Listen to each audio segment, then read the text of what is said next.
Bhopal gas त्रासदी। एक भयावह तस्वीर जहन में कौंध जाती है। चारों ओर पसरी मौत और रोते बिलखते सांस लेने को तड़पते लोग। सबसे भीषण औद्योगिक आपदाओं में से एक ऐसी त्रासदी जिसके निशान आज भी लोगों के जहन और शरीर पर मौजूद हैं।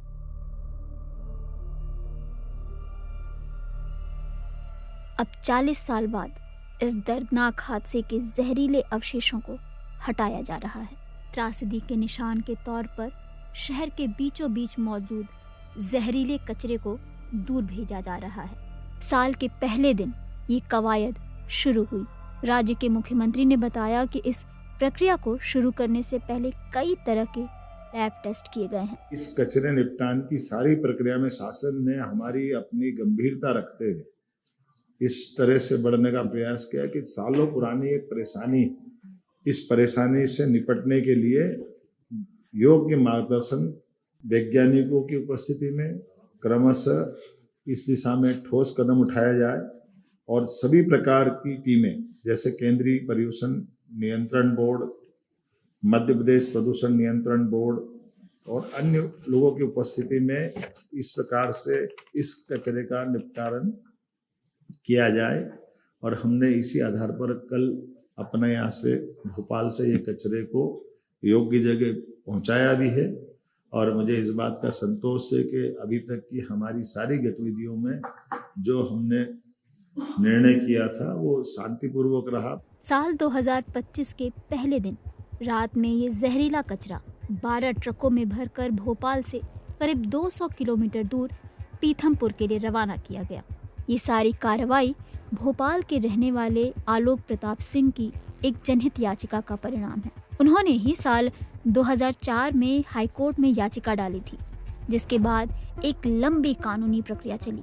टास्क फोर्स समिति बनी, कचरे को गुजरात भेजने का आदेश तक आया, लेकिन अंत में पीथमपुर को ही कचरे के निपटान के लिए सबसे उपयुक्त पाया गया। हालांकि पीथमपुर और उसके आसपास के इलाकों में कचरे को लेकर डर और असमंजस दोनों है। ये मध्य प्रदेश पोल्यूशन बोर्ड और मध्य प्रदेश सरकार कहीं ना कहीं माननीय न्यायालय का आदेश की अवहेलना कर रही है, क्योंकि पीथमपुर में ऑलरेडी 6 इनकी ट्रायल अब विफल हो चुकी है और ऑलरेडी पीथमपुर का जो रामकी प्लांट है पूरे एरिया को दूषित कर चुका है। यहाँ पीथमपुर में कचरे के निस्तारण के खिलाफ एक याचिका भी दायर की गई है। स्थानीय वकील BL नागर ने जनहित याचिका दायर की है। यहाँ पर जो रामकी कंपनी जिसको दिया गया था ठेका, जिसने ट्रायल लिया, उसकी वजह से किसानों को ज़मीन जो बेकार हुई, बंजर हुई, वहाँ पे लोगों की बीमारियाँ, जनजीवन को जो भी नुकसान हुआ है, उन चीज़ों को कोर्ट के सामने, DB के सामने नहीं रखा गया है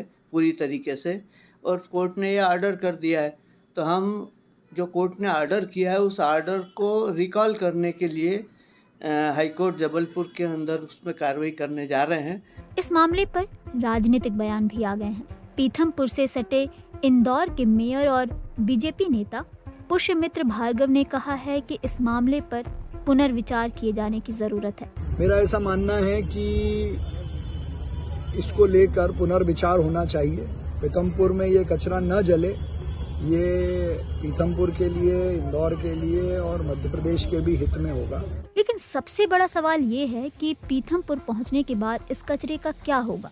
इस मामले पर मध्य प्रदेश गैस राहत एवं पुनर्वास विभाग के संचालक स्वतंत्र कुमार का बयान आया है।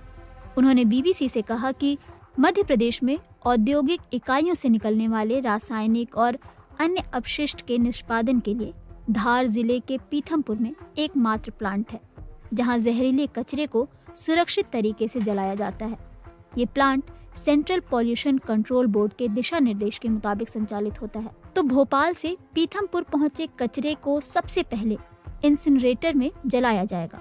इससे निकलने वाले धुएं को नियंत्रित करने के लिए भी व्यवस्था की गई है, जो ये तय करेगी कि कचरे को जलाने पर निकले धुएं में मौजूद खतरनाक तत्व हवा में न घुल जाएं। जलाने के बाद अवशेष की भी कई परतों पर जांच की जाएगी और जब तक सभी खतरनाक रसायन नष्ट नहीं हो जाएंगे, तब तक प्रक्रिया दोहराती रही जाएगी।